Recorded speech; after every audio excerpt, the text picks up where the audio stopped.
What's up, hybrids? Welcome back to another episode of the Phantom Hybrid Podcast.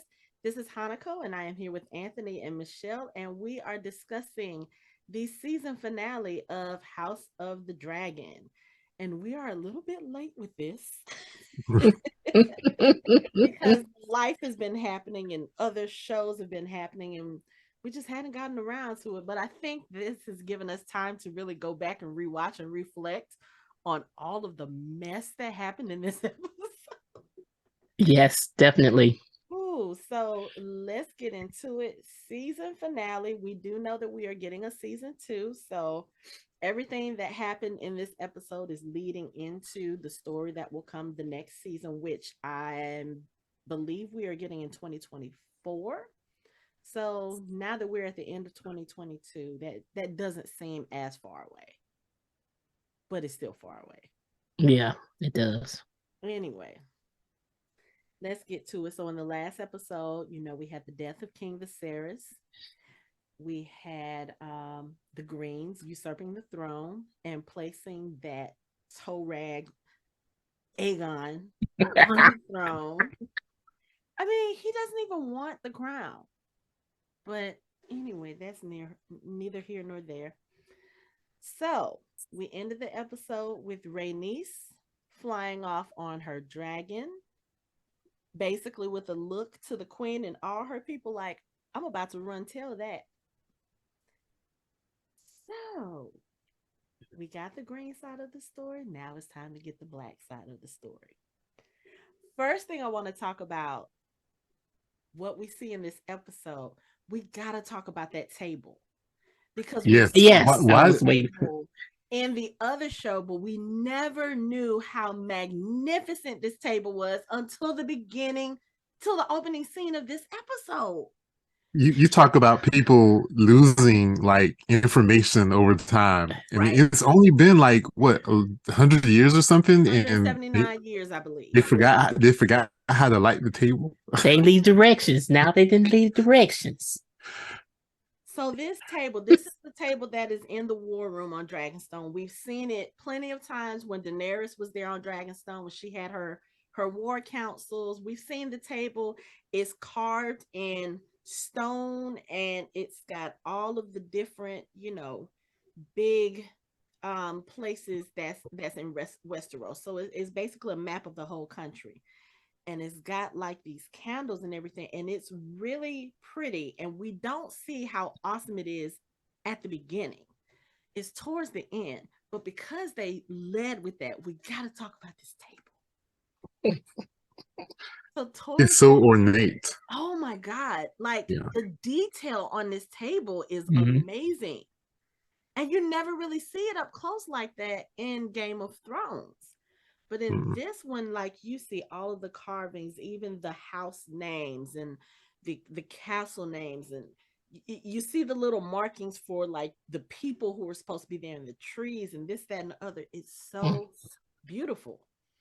But the thing we never realized about it is they have all the candles and they put them on this little thing. Kind of, I look at it like one of those things that you do the brick oven pizzas with, Mhm. Mm-hmm. the pizza pan. They put the candles in it and they slide it under the table, and the table starts to illuminate like there's lava going into all of the openings, and it literally lights the table up. And I was like, why did they wait until almost the end of the episode to show us this? They should have showed us this at the beginning. Of course, they weren't planning war at the beginning, so that's why. But that table, I don't know if that's something that they came up with during this show when they said, okay, they looked back at Game of Thrones and they were like, what can we do with this table to make it more, I don't know, spruce it up a little bit? That table is amazing. Like, can I get one?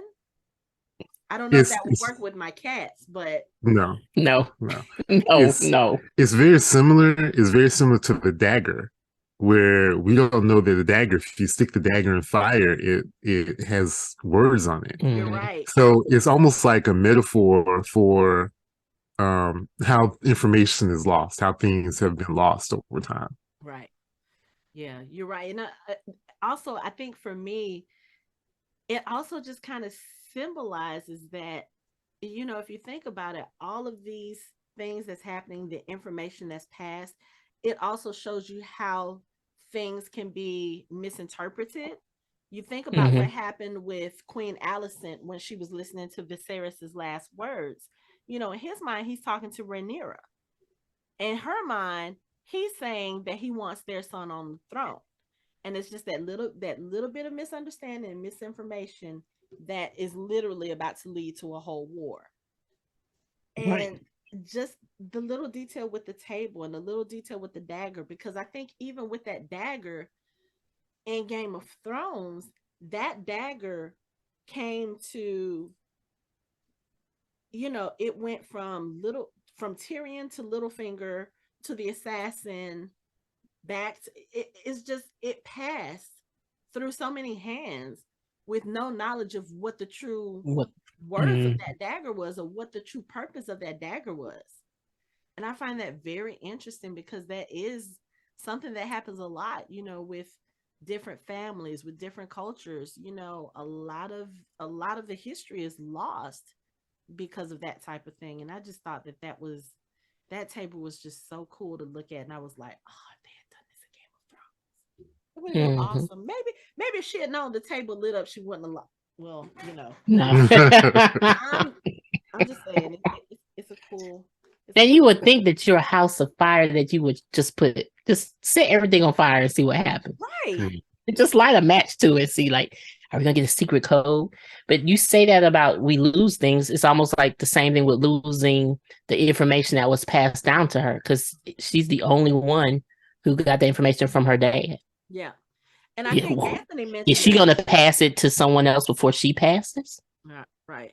And I Yeah, think so Anthony, you mentioned that too, as far as, you know, maybe they could have held off, or they could have done so much more against the White Walkers if the information wasn't only passed from heir to heir. hmm Like, mhm, why keep it such a secret? And I mhm, mean, even towards the end of this episode, when Rhaenyra and Daemon are having a conversation, because of course he wants to go to war with everything that's going on, and she's trying to tell him, look, you know that this is bigger than you or me. And he's looking at her confused. And when she mentions Aegon's dream, she realizes that he does not know about that prophecy because her father never told him. And I thought that that was really interesting because before Rhaenyra was named heir, Damon was next in line. mhm. hmm And it's And he one of those never things, shared it he with his never brother. shared it. So it's one of those things where it's like, did you really not trust your brother with this information, or were you just that hopeful that you would have a male heir? And it's just the way that Damon reacted once he realized, and once Rhaenyra pointed it out, oh, he never told you. It's kind of like, we talk a lot about Matt Smith and his acting without words. And you see that a lot in this episode as well when he hears the news about his brother being dead, just the emotions that come over his face. Because as contentious as their relationship was, he still loved his brother. Hmm. We all know that. We've talked about it. So to hear that his brother is actually dead, and then the events that come after that, you see all of this on his face. And then even when they had that confrontation, because he actually puts his hands on Rhaenyra during this, because of course she doesn't want to go to war, he does, but she's the queen now, so he has to follow what she wants. But you can see it on his face, not only the anger about her knowing about the information, but also hurt. It's like he realized his brother never meant for him to be heir either way.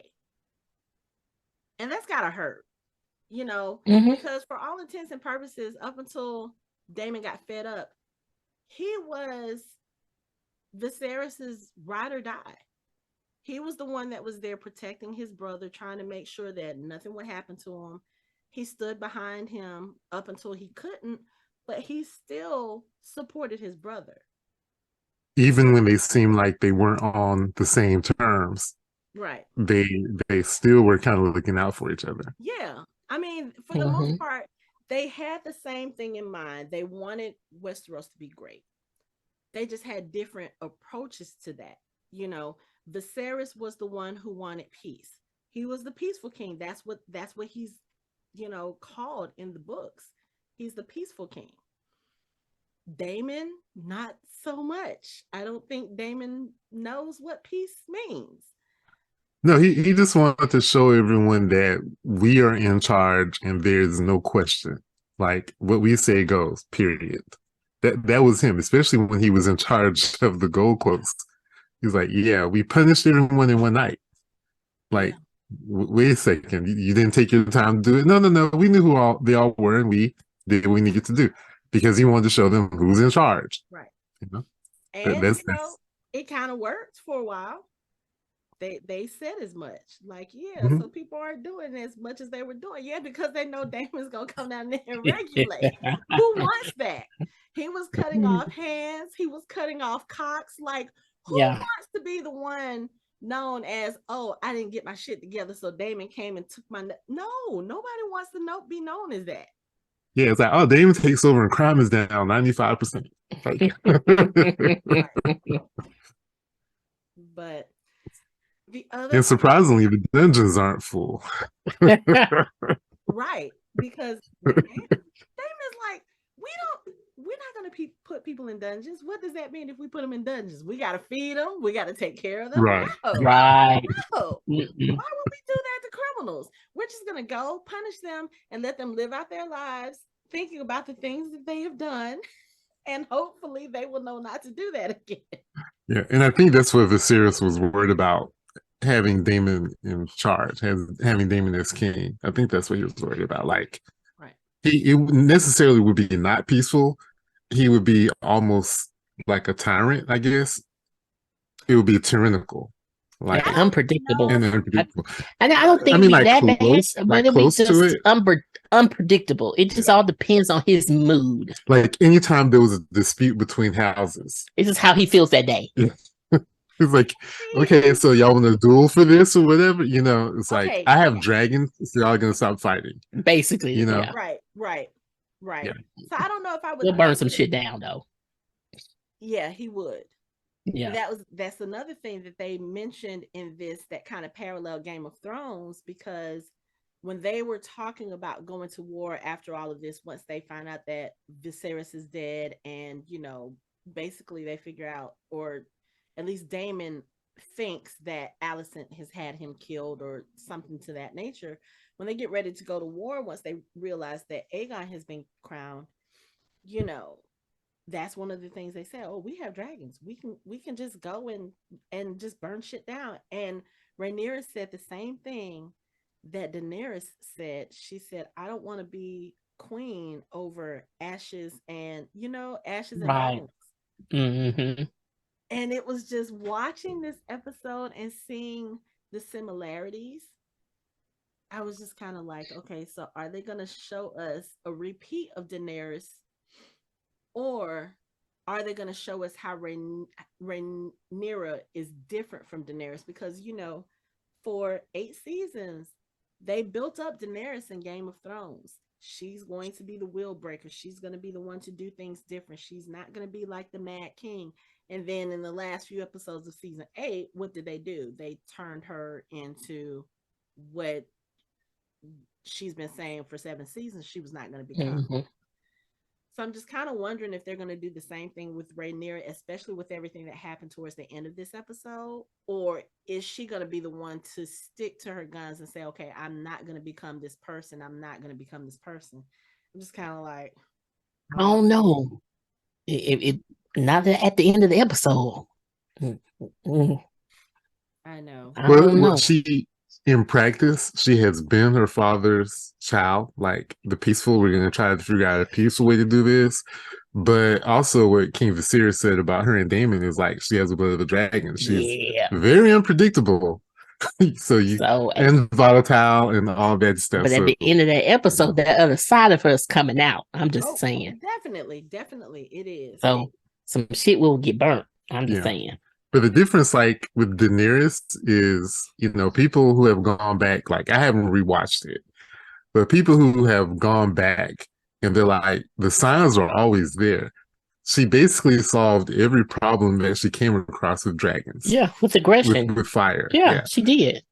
So, I'm one of those people. I mean, it wasn't. I know that everyone hates how it ended. I get it. I get it. However, there were signs all along I do that agree she with wasn't that. right. It was signs all along she wasn't right. So what she did, I can believe it. Burning the people, I can believe it. Like, she don't care about these people. Okay. It's not her people. And Rhaenyra is different. Rhaenyra is born of peace and tranquility. Yeah, like her but father. we're not talking about that yet. But when things happen like that, you change your mind real quick. I mean, basically, and we probably will not go in order. We're just gonna talk because there's a lot of things that kind of go back and forth in this episode. But basically, the rule of this episode is don't fuck with the mama's children. Don't Thank you. Just leave them alone. Leave them alone. Leave Rhaenyra alone. She got a lot going on. She has a lot going on. They're worried about Lord Corlys because at this point the sea snake is still kind of in limbo. We don't know if he's gonna live or die. And we start out the episode with Lucerys and his mother because he's fretting about it. He's like, I can't be the new Lord of the Tides. You know, he was like, Lord Corlys the sea snake is the most renowned sailor. He's earned his title. I get sick getting on a boat. How am I supposed to command the fleet? Which is a valid question. And I love, again, we talked about the contrast of the parenting style between Rhaenyra and Queen Alicent. And again, you can see that fully on display in this whole episode. Rhaenyra loves her kids. Yes, she does. Very evident. And she's very supportive of them and she's very encouraging of them.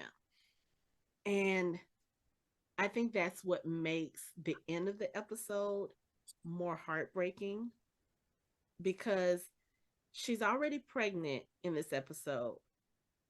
And when she gets news of her father's death, when Princess Rhaenys comes, she tells her Viserys is dead. Now, this, no tact, no compassion.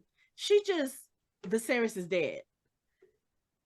Is this how we tell people that their fathers are dead? Like, you couldn't soften that up. I mean, I understand things are urgent. They just crowned her half brother king behind their backs and all this other stuff. But you could have had a little bit of tact in that. Just a little bit of compassion for this woman who literally just saw her dad, to come and be like, oh, Viserys is dead. They named Aegon king. They're about to come for you and your child. What? She had to give it to her straight.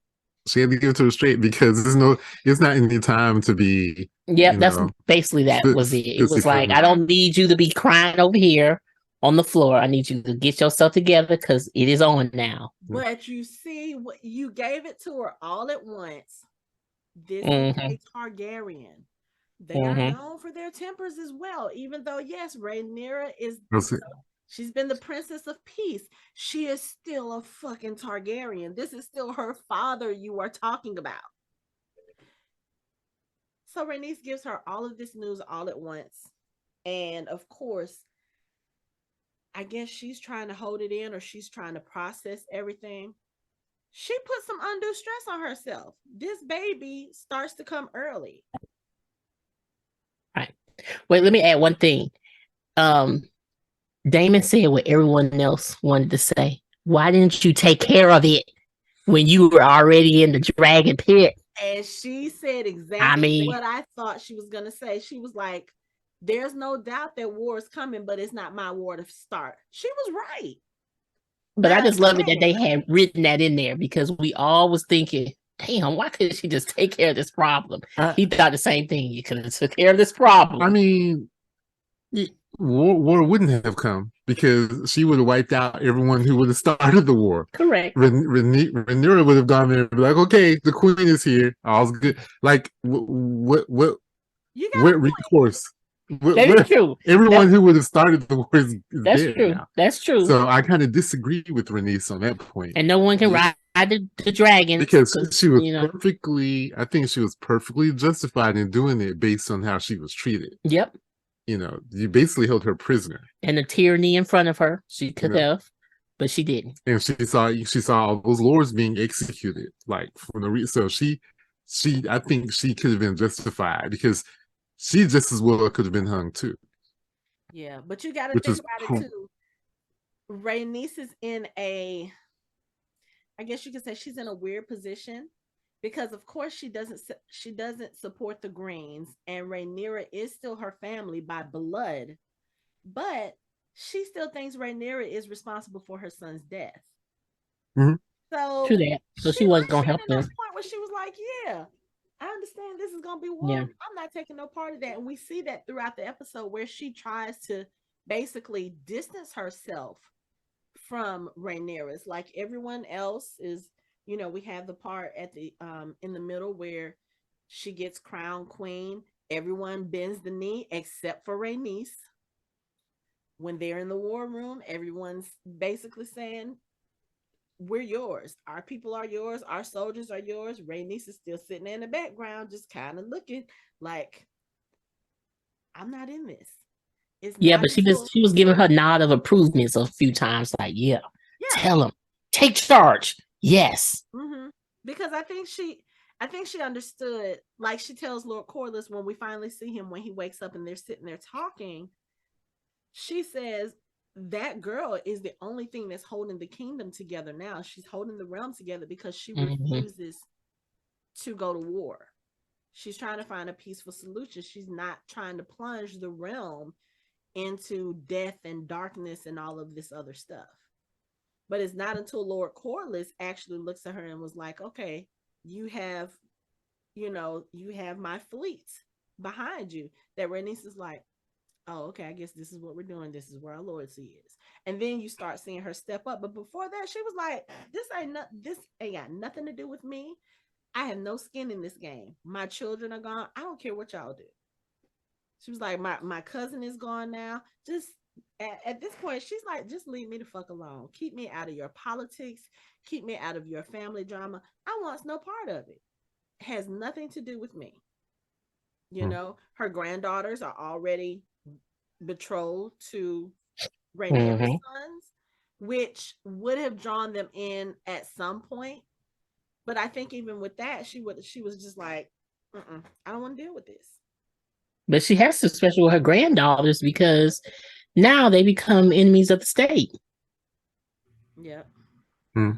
So, well, depends on your perspective. Like, enemies of the state or enemies of the usurper, which is kind of that's true. different. I mean, depending on your perspective. And one of the things George R. R. Martin was known for in the Game of Thrones series is that the whole Song of Ice and Fire is being the critical of these monarchies and things being passed down through blood, just based on blood and not experience or whatever. And I like how they carried over in here because, like, what does an oath mean? Like during medieval times, the oath that people made is what held everything together. So if you break those oaths, how's anything going to stand? Like, it was against the law to hurt someone who stayed in your house as a guest, right? But here is the Targaryen. That. Right, you're not supposed to do that, and hanging lords, just because you think they're gonna go against you, and all of that stuff is sort of that brings chaos and confusion because your oath is supposed to mean something. So all those lords who are breaking their oaths, they're the ones that's going to cause this whole thing to go into chaos, because they could have just as easily been like, No, we're not gonna go along. Everyone is like, well, no, we all swore oaths to Rhaenyra, and like she's supposed to be the queen. But And then you have some people you like, know, who was it? The Baratheon, who was like, my father swore this oath. I didn't swear this oath. So right, but that's what creates the problem is Mhm. that the oaths are supposed to mean something. Because if that's the case, then what's the point of even making an oath? You know? So right. it's just one of those things to think about when you see how all this is playing out and the chaos that occurs from people breaking their oaths. You Well, know, But I well, mean, because he's actually breaking his oath because oh, he promised to marry my daughter. Like, so what do you have to offer? right. So now your loyalty is for sale, mhm. and that's not how all that stuff is supposed to No. work. Or you being threatened, you have to change your oath. Yeah. So, okay. I'm sorry, I went off on a Right. tangent, but I No, just think it's fine. I it's a mean, really good it's a really good commentary on the importance of oaths during those times. yeah. Because I was Mm. gonna say, if you look at it and compare it to the way politics are now, it kind of makes sense that the son doesn't necessarily have to follow what the father believes. You know what I'm saying? Because if you think Mm-hmm. about it in our times, think about our own elections. You have families who have been Republicans for years, and they may have children or grandchildren who go the opposite way and go to Democrats or go to libertarians or whatever. And vice versa. You have families that were Democrats for years, and you spit out this one Republican over here. It's kind of like, but that's not how we raised you. This is not what we taught you. Those children are learning to think for themselves, and they may have some things that's going on. They're like, okay, I know that this is what you said we should do, but this is wrong, that's wrong, I don't agree with this, and so I'm going to forge my own path. But like you said, in these times, that whole forging the own path, it causes a lot of chaos, it causes war. Because here you are, everybody is supposed to, like, if everybody who had sworn the oath to Rhaenyra, sworn fealty to her, if they had just stepped up and told the Greens, no, this is not flying, wouldn't have been an issue. It wouldn't have been an issue. And I mean, you see what happened to the people Mhm. who did speak up in the last episode. Lord is it Boros? That was his name? The one, I think so. Lord Beesbury. Oh, in the first meeting, Yeah. yeah, Lord yeah. Beesbury, he stood up and he was like, I know Viserys. This is not what he wanted. And he would not make this kind of huge change Mhm. just telling the queen, this is not right. We're not going to do this. He got killed for it. Granted, it was an accident, but he was still killed for it. Mm.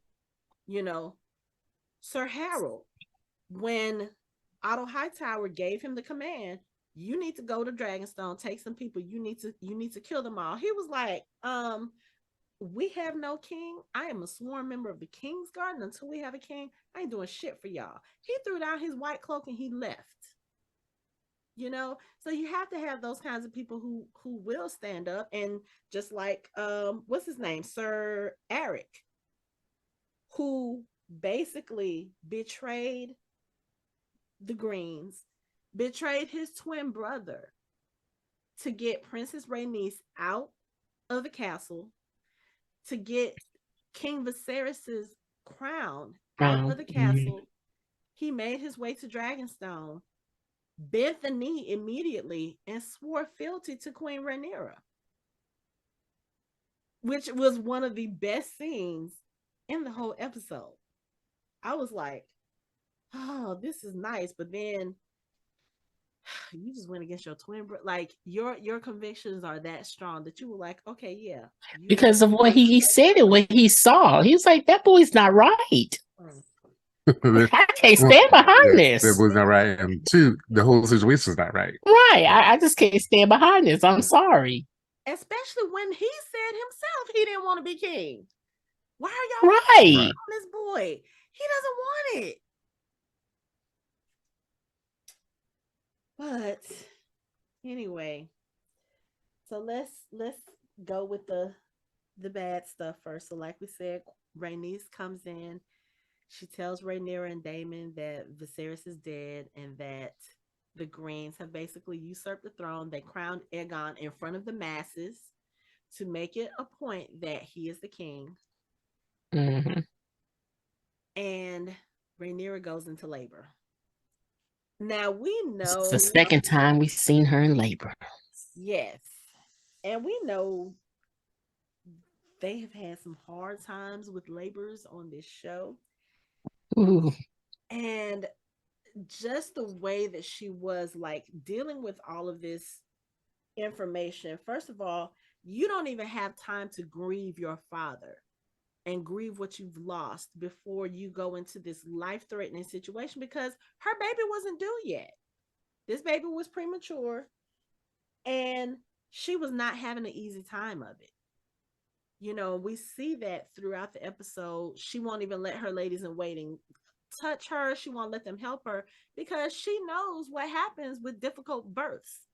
She knows what happened to her mother. She knows what happened to Lady Lena.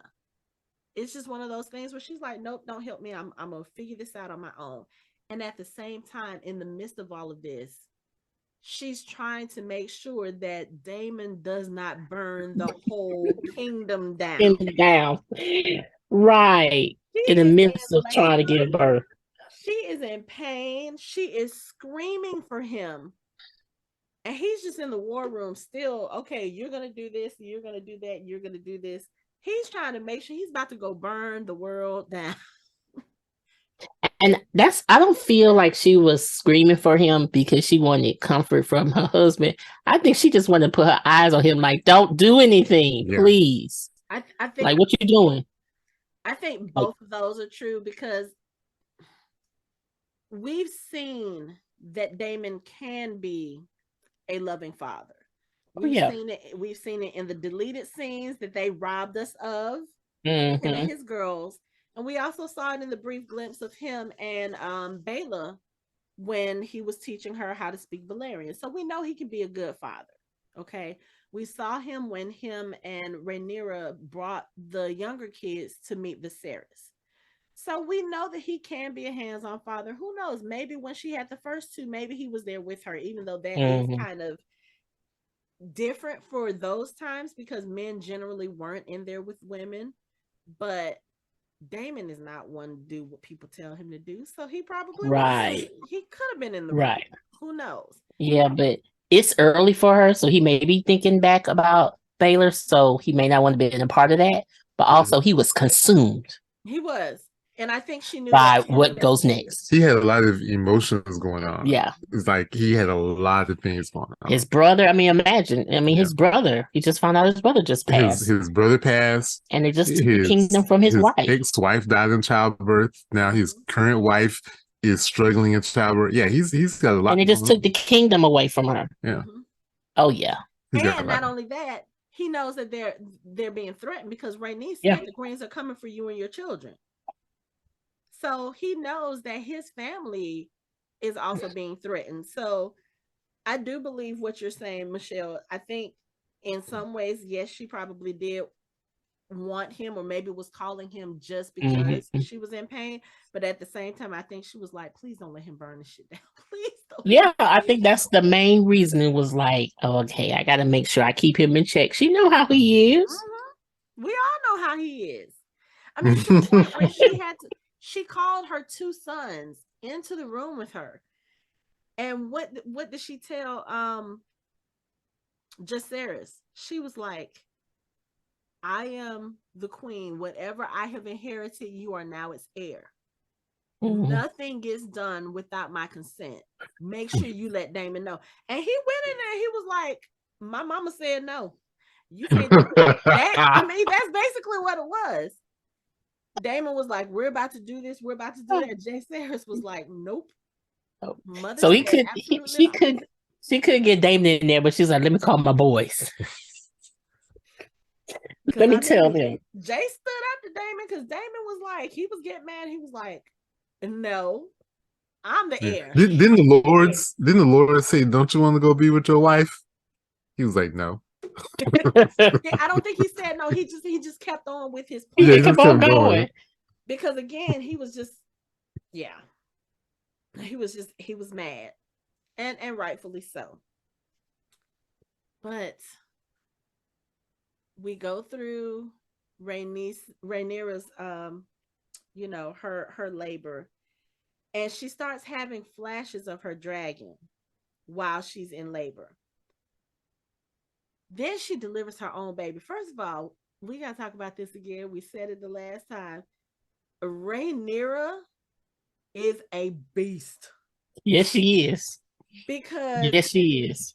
She's sitting there in pain and basically went down and pulled her own baby out. Mm-hmm. What she reminds me of, sorry, spoiler alert, The Quiet Place, because the mom in The Quiet Place also gave birth in the tub while being quiet all at the same time. With a she was the boss. Trying to find her. Right. So she was a boss. Rhaenyra's a boss. I couldn't do it. I'd be passed out. Help me. Help me. Please help me. And the sad thing is when Rhaenyra does finally deliver the baby. Again, parallel to Daenerys. This baby was malformed. She was missing a leg. She had scales. It was just horrible. Horrible. And we see her grieve this baby, like she's sitting there, she's holding the baby, rocking it. Daemon comes to see her and just kind of, doesn't say anything to her, leaves her to be. He goes to mourn out on the beach because, again, at this point, now you've lost your brother and your child in the same day. You find out all this information in the same day. Mm-hmm. He's just laid out on the beach, just grieving. Rhaenyra is in the castle swaddling her baby for burial. She won't even let the Silent Sisters come near this child. And it was just, it's one of those things where you see the strength in both of these characters in the way that they react to certain things and in the way they grieve as well. Because granted, I know Rhaenyra is about peace and she wants to handle things her way. Daemon is about striking while the iron is hot.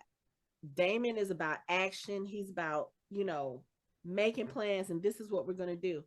I can't say that either one of them were wrong in their approach. What they and the things that they wanted, I can see the reasoning on both ends. Just like even with Rhaenyra later on, she says, if there's to be a war, I will not be the one to start it. I will not make the first room. The first strike won't be mine. And I kind of understand that. What is it that we as parents tell our kids, or when we were kids, our parents told us, you never pass the first lick. Right. Don't be the one to instigate the fight, because then the blame is on you, no matter what caused that lick to be passed. That's all people are going to say. Oh, you hit first. You struck first. They don't care about the circumstances. And I think that was the same with this. And Rhaenyra knows that. Because think about it. Everybody in the whole damn country knows she was the heir apparent. She was named heir. Viserys had a whole fucking ceremony. Yes, he did. To say, he didn't have a new ceremony. To be your queen should something happen to me. Right. He had three other children, 2 sons, and never had the same thing. He made his very clear. And the last time everyone saw him, he said, "Why are we here again? Over something that was settled already." So I think everyone is pretty clear on his mindset. Right. Which is why, if you think about it, the Greens weren't paying attention, because why would he make such a big display, not once, but twice, and say, hey, this is what I said. What is it that we say as Black parents? Don't make me repeat myself. He said what he had to say. He did. Yeah. He basically was saying, don't make me repeat myself. Right. And so the fact that Alicent can come in and say, or, tell her father, and Otto can come in and say, the king is dead. He wanted Aegon. Y'all already know Otto ain't about shit. And he just got this job back. So why would y'all believe anything that comes out of his mouth? Because that's what y'all wanted to believe. Y'all weren't loyal to Viserys, not in that sense. Y'all are loyal to this so-called rule and this so-called law that only men can succeed. Have y'all thought that maybe some of the stuff that y'all struggle with and the fact that Valeria is gone, y'all had kings ruling during that time? Maybe that's part of the problem. maybe let a woman try it out and see how things might be a little different. But no, you want to go with tradition and all that other stuff. So okay. So anyway, Rhaenyra and Daemon, they do have a funeral for their baby. And it's during this funeral that Sir Eric arrives on Dragonstone, walks straight through the crowd, walks up to Daemon. Daemon turns and looks at him, and at first Daemon is like, "Oh, we about to fight." Sir Eric drops to his knees. He pulls out the crown. He gives it to Daemon, and he swears his fealty to Queen Rhaenyra. And again, that scene is so powerful because you have Daemon holding the crown, and he's looking at the Targaryen symbol, and he's looking at the crown like this is his brother's crown. Like, I think if he had doubted anything in that moment about Viserys' death, that was the moment he really knew that his brother was gone, because he was holding that crown in his head. Mm-hmm. And I think also, I'm not gonna lie, there may have been a second while he was holding that crown where he was considering taking the crown. Like, oh, okay, well, it's right here in my hands now. I could be king and be done with it. I have to say, I think that thought went through his mind. Maybe not enough for it to be a solid thought, but it was there. Or this could have been I thought me. he was thinking about his brother. That's what I thought. I thought he was thinking he really is gone. Yeah, that's what I'm saying. He did, but you can't tell me that the thought didn't at least cross his mind before he turned around and got to his knees and said, "My queen." You can't tell me it didn't at least cross his mind. Just like it might have just skipped. Yeah, it was there. Like, this could have been me. This could have been me.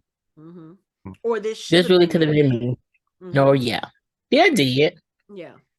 And no one can say it didn't, because that would cross anybody's mind. Yeah, that would cross anybody's mind. Right. Someone passed you a trophy and you got to pass it to someone else. You be like, damn, this could have been me. So I should have got this damn trophy. Right. Come on now. Let's be honest, people. Right. I mean, to sit here and say that it didn't go through his mind, I think that would be unrealistic, because even through all of this stuff, even with Rhaenyra, he was still pissed off that he was not the heir. Mm-hmm.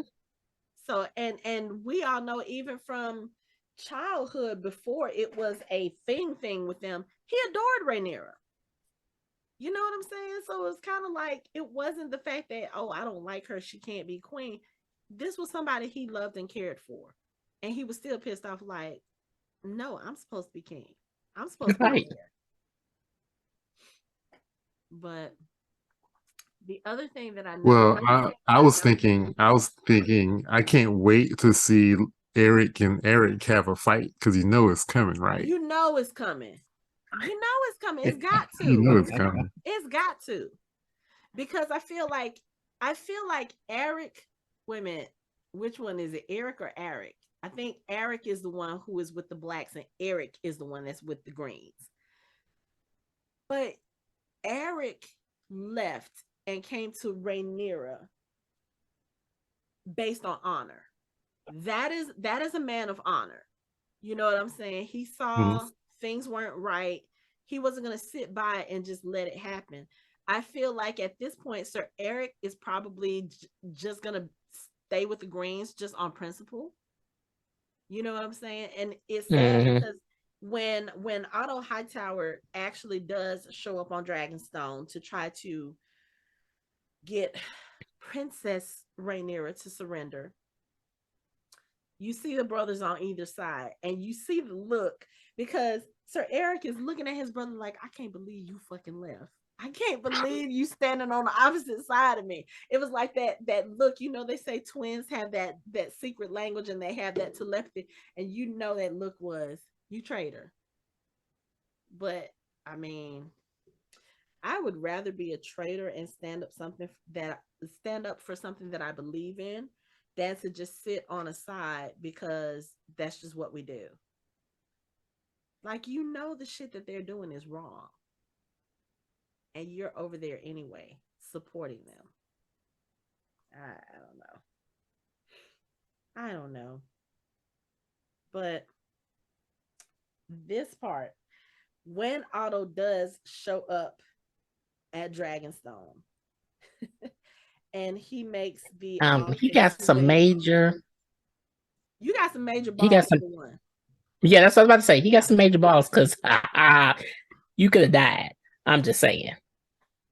Didn't you do that song and dance before when you came to Daemon? And what happened? Rhaenyra showed up with her dragon, and she did the same thing with this time. This is a woman who has just given birth to a stillborn baby and buried this child. And you really want to come to where she is and demand her surrender and give her terms like, oh, we'll let you live, you can stay on Dragonstone, your children will have places in the court. What was it Daemon said? I would rather feed my children to dragons than to have them serve in the court of, what did he call them? I mean, he called them all kinds of names. That shit was funny. But the way he just said, he was just like, I would rather feed my children to dragons. And Rhaenyra kind of turned and looked at him like, excuse me, those are my children you talking about. It's interesting. Once again, she shows them mercy because she really could have just burned them all to crisp. And what would the Greens have done? Nothing. Nothing. What would they have done? Nothing. Allison may have thanked her because she got rid of her dad. I think it was really, really foul for Alicent to send that piece of paper from the book that Rhaenyra gave her. What was that, episode 1? That was kind of like a gesture of their friendship. A peace offering. And what was it? Otto was like, the queen wants to remind you of the love you both bore for each other and blah, blah, blah. I was like, if she really wanted to honor the friendship that she had with Rhaenyra, which they were in the process of mending at that last they were. Jaecerys, then you would have spoken up against your father and his cronies and said, this is not right.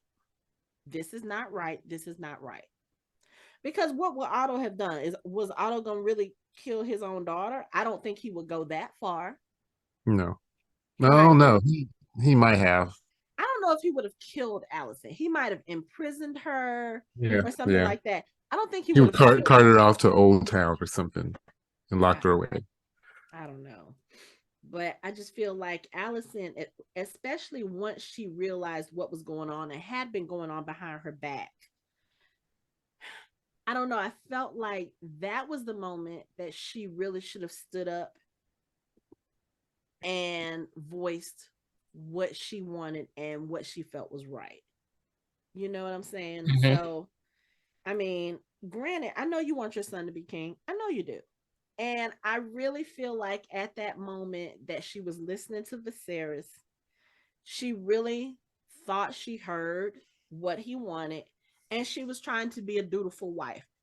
I truly and wholeheartedly believe that. But this is a man that you were married to for a very long time. Aside from Lord Beesbury, you probably knew him best. You know that man didn't want Aegon on the throne. You don't even want Aegon on the throne. No, you don't. I think what she did was she took those words to make them fit what she kind of wanted, which is to protect her kids. And the only way she felt like she could protect them was, oh, wait, if subconsciously, if he's king, then they'd be protected. Yeah, but that's her dad in her head. That's her dad. You know?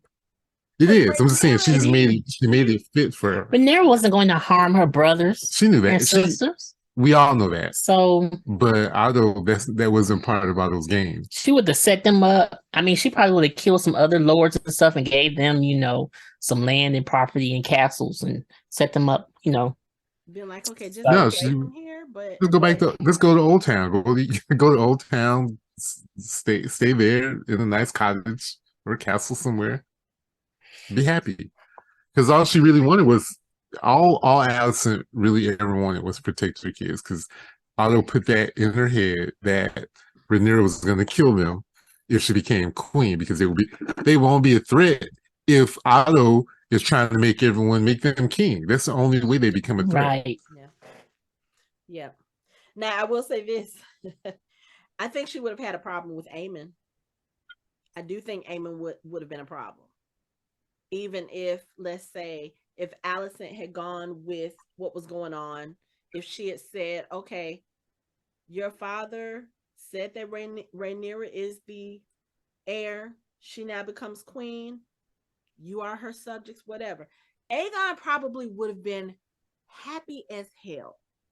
Because again, he doesn't want it. He never wanted it. If Rhaenyra is queen and his nephew is the heir, that means he can go do whatever the fuck he wants. He doesn't have to worry about holding up. Aemon, on the other hand, we know Aemon wants it. So I think he would have been a problem. The only thing about that is, as long as Daemon was around, Aemon would have been a problem. Well, you know what I'm saying. I'm just saying he wouldn't have been a problem, but it would have given her a hard time. He would have made things difficult. All Daemon would have had to do was stick his head in the room. What did you say, Aemon? Aemon would shut up. What was that, Aemon? Can you speak up a little louder? I didn't hear you. Right. Quite like I heard Vaemon. Oh, your name sounded kind of rhymes with Vaemon. You want to end up like him? Say that again.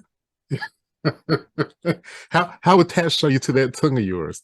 And that's so sad. Lord Corlys had to find out about his brother's death. Right, that way. But he knew it. He was like, well, if anyone was gonna say the wrong shit, it would have been him. Yeah. Because when Rhaenys told him, she was like, "Your brother is dead." He called Rhaenyra's. He got what did you say? He called Rhaenyra's son's bastard. Corlys was like, "God damn it! Keep your mouth shut." Oh well. He can't even be mad. It's like, oh well. Right, because you know how things are, and you know Daemon. Daemon was your partner in crime at the Stepstones. So you know what kind of temper that man has. I mean, think about it. His brother offered to send him help, and what did he do? He went and slew a whole island full of enemies.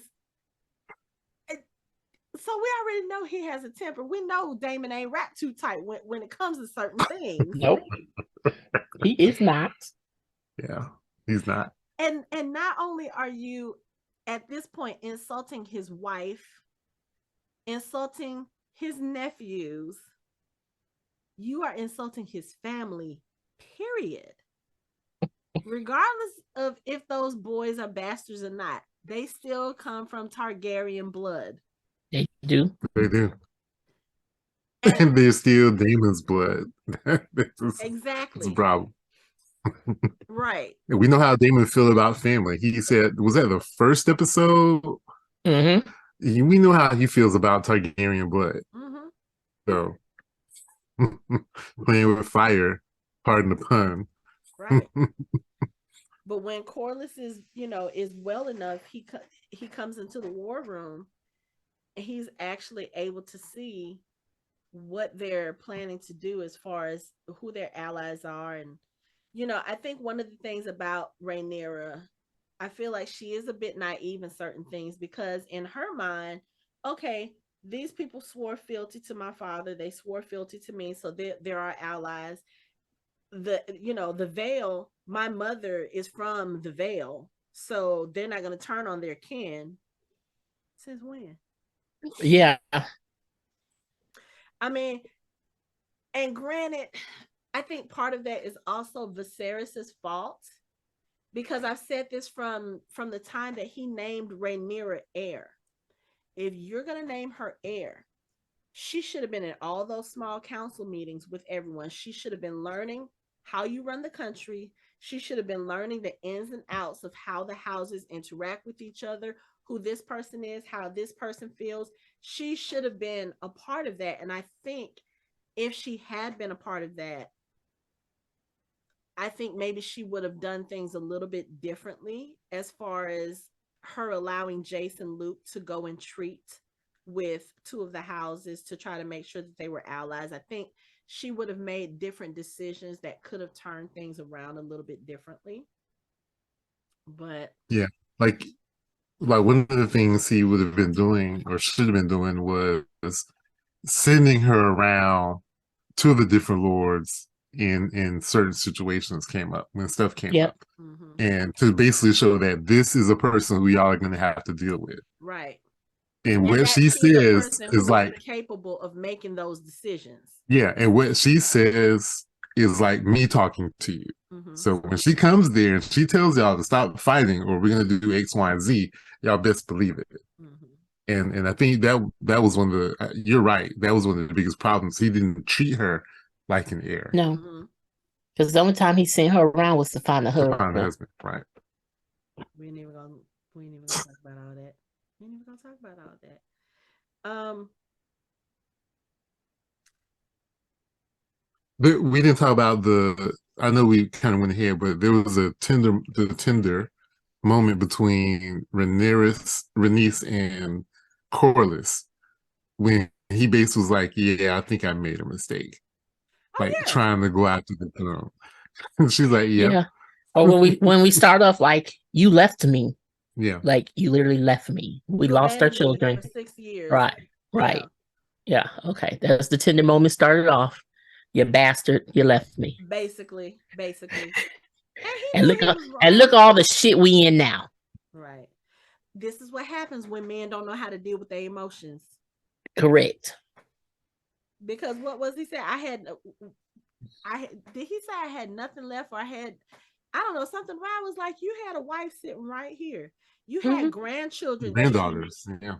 Not just the granddaughters. Oh, the grandsons. The grandsons. Yeah. If you are going to claim them, like you told Rhaenys train them episodes ago, if you're going to claim them as Velaryons, you need to be there to protect them, because you already know the rumors and what's going on behind everyone's backs, as far as people saying that they are bastards. You knew their lives were in danger. So you should have been there to protect them. You should have been there to teach Luke how to be Lord of the Tides if he's your heir. That's the other thing. And it has to do, I think it's just with monarchies in general, at least back in this time, nobody's teaching their heirs what to do. They're like, oh, you're the heir, but you're not really including them in stuff and teaching them stuff. Think about it. Same thing with Robert Baratheon and Joffrey. Yes, Robert was a little arrogant, probably never thought he was going to die. But even if you don't die suddenly, even if you're going to die at old age, you still need to teach the person who's going to come after you what they're supposed to do to rule. When Joffrey was killed, someone should have been teaching Tommen. And I know that, Tywin was trying a little bit, and I know Cersei was trying a little bit, but that should have been something Robert should have been teaching them, because he was all of them. Even Ned Stark, he didn't train those boys. Please, Mama had to train them. I think he did with Rob. No, he didn't, because that's where he went wrong. Because his mom had to help him along the way. If his dad truly trained him, they wouldn't be in that shit either. Well, I think in a way it was different. They trained them like to be men and the expectations, but not about leadership, because none of the men thought that they were ever going to leave their part. Well, I can tell you what I think. Well, this is kind of off of what we're talking about, but the problem with Ned is that Ned wasn't trained either, because he wasn't expected to be the Lord of Winterfell. He was like 17 when When his Granny, father and brother were killed. yeah, Yeah. yeah. And so, he took over. He didn't really know what he was doing either. And that's the point of So, we need to train. well, But no one expects to ever leave their position yeah. Well, I don't think. I or don't think. retire. I don't think. Yeah, I don't think his father or his brother knew they were going to be executed when they went to the court. So No. I think the thing is, I think they taught their sons certain things. They taught them Mhm. about maybe, taking care of the land, taking care of the people. I think the issue that was present with Rob was one, he never expected to be out of the North because Ned Stark never expected to leave the North. He didn't want, when Robert became king, he could have been hand of the king then, and he was like, "No, I don't want it. I'm just gonna go home and I'm gonna stay with my wife and my kids." Also, because he was trying to protect John's secret. You know what I'm saying? He was Mhm. trying to stay as far away from the king and the kingdom as possible.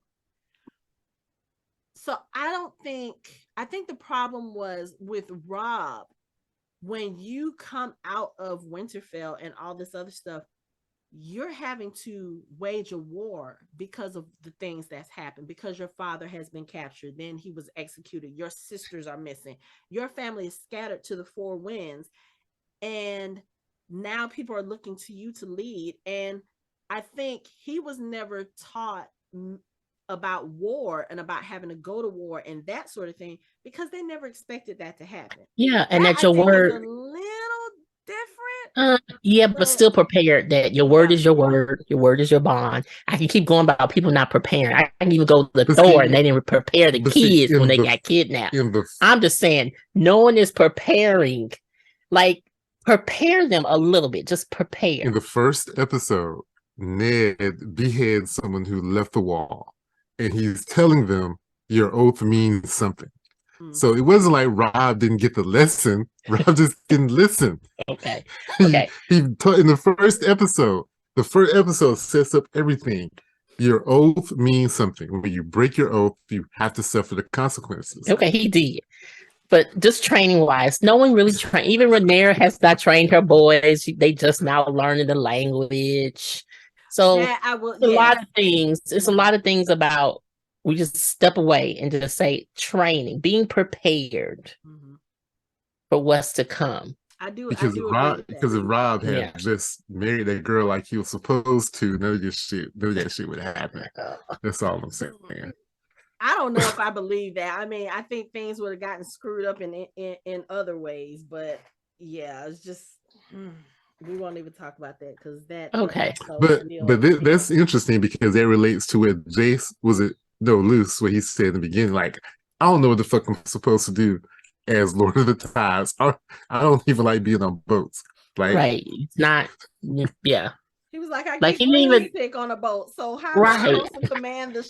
Like How am he I didn't even supposed to take command ships? a summer break with his grandpa on the boat to kind of see how things are ran. I mean, but yeah, but as soon as it was solidified, well, I'm sorry, not solidified. As soon as it was reiterated that he was going to be Lord of the Tides, Corlys should have taken him to Driftmark.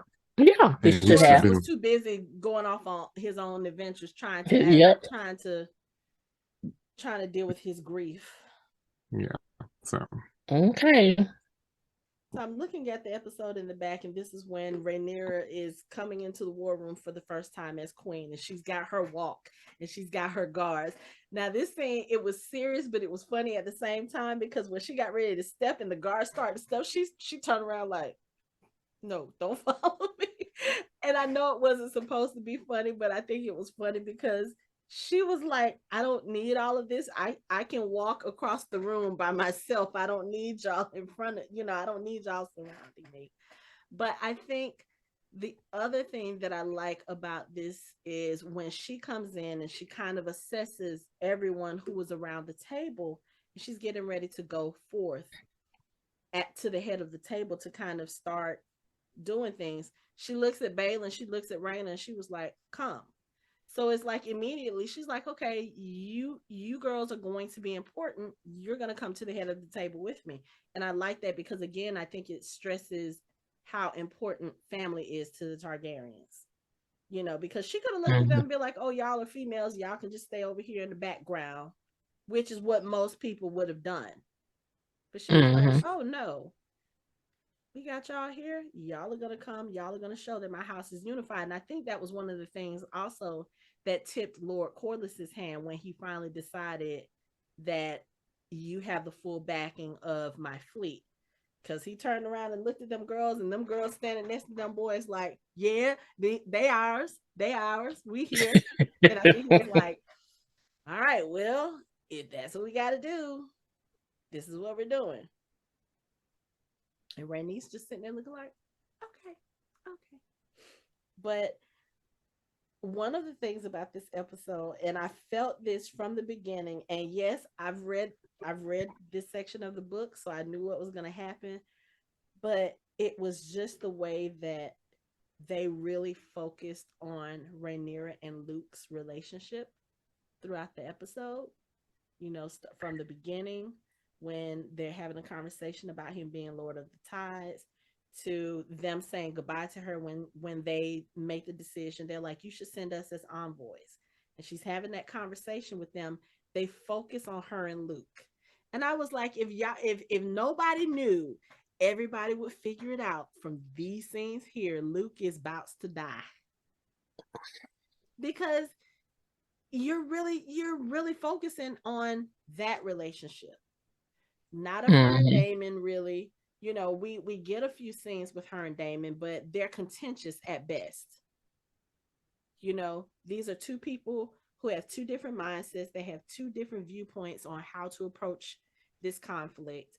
They're both grieving people that they love, and they're not on the same page at this point. Her and Jace, yeah, you had the one little scene where she was like, I'm queen, you're the heir. You need to make sure Daemon doesn't do squat without my say so. He does it. He also shows that he steps up. But again, the focus in this episode was always on Luke. And then the fact that Yep. they showed us Luke's mission to the Baratheons, I was like, yeah, this is not going to end well. First of all, when he arrived on Storm's End and he got off his dragon and the lightning struck, and you see that big ass dragon in the background, you should have turned around and went back home. Yeah, that's true. That's true. You should have turned You'd be around and like, went I back can't do home this today. Not because today. you Not already today. knew who was there. You already know he has a grudge against you because you took out his eye. You should have turned around and went back home. And then the fact that you're there as a messenger and not as a warrior, you wouldn't have been able to fight him even if you were a warrior. This is Aemon. He's one of the best there is. When he got off and he approached them and he was like, I have a message for the queen. And he goes in and he talks to Lord Baratheon, and Aemon is there. First of all, Lord Baratheon sitting there being very condescending and patronizing to you, that should be your Mm-hmm. clue right there that this was Yep. not going to go the way you wanted. Mm-hmm. And then Aemon, of course, with his my Lord Strong and challenging him and talking about, yeah, you took my eye, I'm gonna take yours. You can just give me one. I'm not gonna leave you completely blind and all this other stuff. Like, I applaud Lord Baratheon for saying, y'all are not about to fight in my house because again, like you said, Anthony, you don't go into some like this is not what you do. Mm-hmm. Nope. This is not what you do. But when Luke got on that dragon and they left, he should have just I don't know, you should have put some nitrous on this dragon or something. Y'all should have got the hell out. But that shot when he's on Arax and he's flying, and then you see, I forgot what the other dragon's name was. Is that Vagar? Vagar. Yeah. Mm-hmm. When Vagar flies above him, and you see just how big the disparity is between the two, I was just like, baby, just go home. Just go fly As low. fast as you can. Go fly low. Go into some corners that he can't get to, which he did a good job. Now, I will say this. When they got into that little aerial dance, he was doing a good job of evading Vagar and Aemon. And I will say this, even with everything that happened at the end, I don't think Aemon had malicious intent. I think he was just being a bully and being an asshole, and he was trying to scare Luke. I don't think he meant for what happened to happen. No, the dragons were doing what they wanted to do. Like even Luke was telling Araxes was listen to me, because he was still trying to attack Vagar. Yes, Mhm. that's what happened. Yeah. He shot fire at him, and Lucerys was like, no. And then when Vagar started going after him, Aemon is saying, no, Vagar, listen to me, Mhm. don't stop. And you get this view of Luke and Arax. They fly above the clouds. You see the sun on the horizon, and it's a very beautiful shot. And he's looking around like, we got away. And when I tell you, I knew what was going to happen. I've read that part of the book. I knew what to expect. It still hit me like a gut punch when Vagar showed up Mhm. out of nowhere and just snapped Lucerys and Arax in his jaws. When I say I just sat there staring at my TV like, oh, they're going full out with this, because in the book, when they talk about the attack, they say that parts of Arax show it washes up on the shore. They never find Luke's body. So there's actually a portion in the book where they're like, we don't even know if he's really dead. Maybe, the rumor is he probably had amnesia, washed up on shore somewhere, didn't know who he was, and he's still living his life. But the fact that they decided to make it like so undeniable that Lucerys is dead, Right. by Because you didn't Aegon's see hand, a whole body fall. You didn't. You saw pieces. you saw pieces of dragon. You saw his cloak. I think part of his cloak. That was it. Yeah, And the the rest look is in his stomach. and the look on Aemon's face, he was looking like, holy shit. I don't think he meant for that to happen. And it's Now, correct me such if a I'm wrong. shame that war is about to happen because you want to be an ass. Right. But correct me if I'm wrong, because you read that part. Because I've heard that he purposely did it. But was that true in the books? I don't know. I don't think How he did how was it written? I Spoiler alert, how was it written? think, if I'm not mistaken, I don't think he did it on purpose.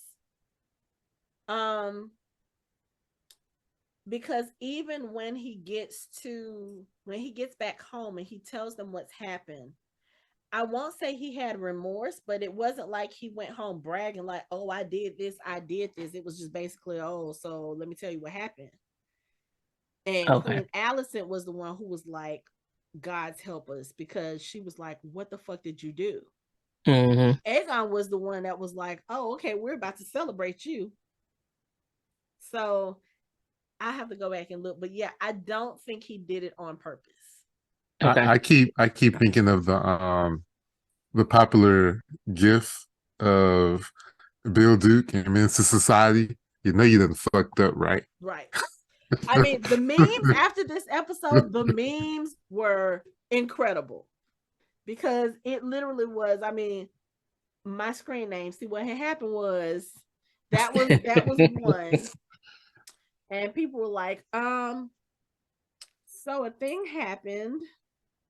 It was just,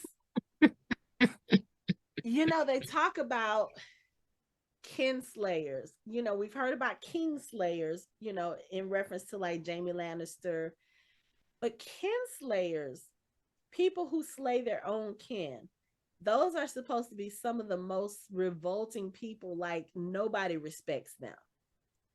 So that's going to be interesting to see. It depends. Remember Wheel of Time? We're not talking about Lucian Wheel of Time. Belmont I'm talking was a about in, kinslayer, and he didn't do it on purpose. yeah, So. no, Well, I'm like this talking was about in Game of Thrones Oh, okay. universe, Okay. yeah. particularly. Yeah, they're pretty Kinslayers are like, revolting, dastardly, terrible people. So he just needs to go back to the class of how do I train my dragon. I don't, No, I don't think it would have mattered because the dragons I know are just as unpredictable. I'm joking because he and first you of said all, that, yeah. Viserys old, so he's like, I'm not gonna have this. Oh yeah, Vhagar. Vhagar, Yeah. I'm sorry, Vhagar. He's old, and he's like, I'm not gonna have this little ass This dragon. baby dragon. Disrespect me. Because I think they sometimes have like vague, like feelings of their owners they're bonded with. So it's vague feeling of how Aemon feels about him, how he feels about having his eye taken away, the disrespect. So he was like, and so it feels that emotion too. So even though Aemon may not have wanted him, it may have felt all the angst and disdain that it had for Lord Strong. So it acted on it. Yeah. And I guess for Raxus, it was just stop calling that boy Lord Strong. You stop it. And for Raxus, it was like just fearing for your life. Like Raxus wasn't trying to get away. So yeah, Lucerys was definitely scared. But yeah, that's gonna be an. They're like dogs. I don't think they know how big they are. They're like, how dogs, people always talk about dogs, they don't know how big they are. That's why little dogs always bark at big dogs. Because they don't. So Araxis didn't know how big it is. So I think everybody knows. I think he was just like you said, he was feeling whatever Luke was feeling. But also, Anthony, I think you talked about this a few episodes ago. It's like, I feel like in a way it's kind of arrogant to think that you as a person can control this beast. Yep. Like, yeah, you can have some control of them to an extent, but this is a beast that is born in the wild. This is like, basically it's like, it would be like us trying to control a dinosaur. It's not going to happen. It's not going to happen. Think about Jurassic Park. As much as what's his name wanted to control Blue and had her tame, she still went and did her own thing when she needed to. Yep. So you can all the way up to the end. Right. You can only control them for so long before they're like, wait, why am I taking orders from you? You are lunch.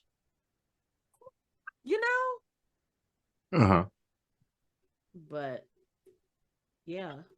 That was tragic. Aemon is going to feel the wrath of a lot of people. Oh yeah, you know it. Yeah. You know it. And then the way, after Luke's death, you have this scene, the final scene where, they're in the war room and people are around the table and Rhaenyra is around the table. Daemon is walking towards her and she looks at him.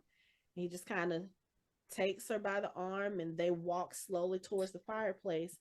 He says something to her and then he backs off. And she's standing there. She kind of falters a bit. And then she turns around and she has that look on her face like, y'all are fucking with the wrong people. She had her Rick Grimes face on. Right. She did. She did.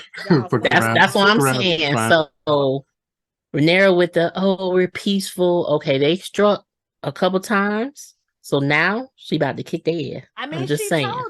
She told Rhaenys, she told the rest of them, she said, if there's to be a war, I will not make the first strike. Now, I hate that it had to be that personal because now you've lost your father, you've lost your daughter, and you've lost the son. Mm-hmm. So I hate Yep. that they So had to get that personal, but okay, y'all wanted mm, war. yeah, She's no, about to bring it. she finna let Damon go. She taking him off that leash. Right. Mhm. And what Damon said, he's like, we have 14 dragons to their 4 or something like that, or Mm, 3. Yeah, because they have dragons on the island that are Unclaimed. riderless. Yeah. And they have 3 mm-hmm. of them that are in the wild. That are wild, but they roost in Dragonstone, but they're wild. Yeah. I had to research the one he was singing to, Damon was singing to in the cave. And that was Vermithor, which was Jaehaerys's dragon. Ah, okay.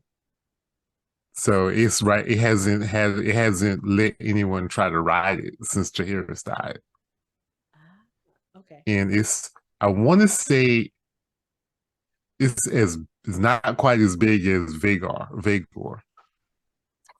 Yeah, no, because I think right now, I think Vagar is the It's largest the of the biggest. living, yeah, It's the of the biggest. It's living like dragons. Vagar, Vermithor, and maybe Malik Melis. releases Okay. because that one's old too.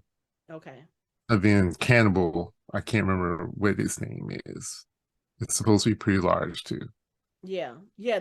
I think they just call it the cannibal, and I don't think he has a name. Yeah. They just call it the cannibal. So this is going to be interesting So I because they got to find riders for all those dragons.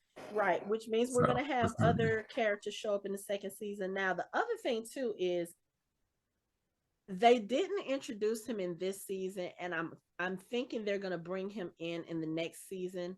But Allison and Viserys had another son. His name is Daron, I think. they're on. And he is actually in Old Town apprenticing with Allison's uncle. But he is also a dragon rider, and he has a huge part to play in the Dance of Dragons. So I'm guessing they're going to bring him in next season, because I don't see how they can complete the story without him unless they assign what he does to another character, which I don't think they will do. I don't think it would make sense for them to do that. But yes, shit's about to go down. I mean, you killed one of her boys. Yes. Yeah. And then we don't know what happened to Jace, because we didn't see his part of his journey. I forgot who she sent him to envoy with. Was it the Heiress? Did she send him to the Vale? I don't think so. I think did she send him to the north? I don't remember. I can't remember. But I'm sitting here. No, I think she did send him to Aaron, because I think because Aaron and Baratheon are blood relatives of hers on her mother's side, you remember she automatically assumed that they would honor their oaths. But she sent the boys to go kind of sweeten the pot, which of course didn't Mm-hmm. happen, because the this is something else that happened in the books that they didn't really go into in the show. So Lord Baratheon has 4 daughters, all of them unmarried, all of them I think unbetrothed.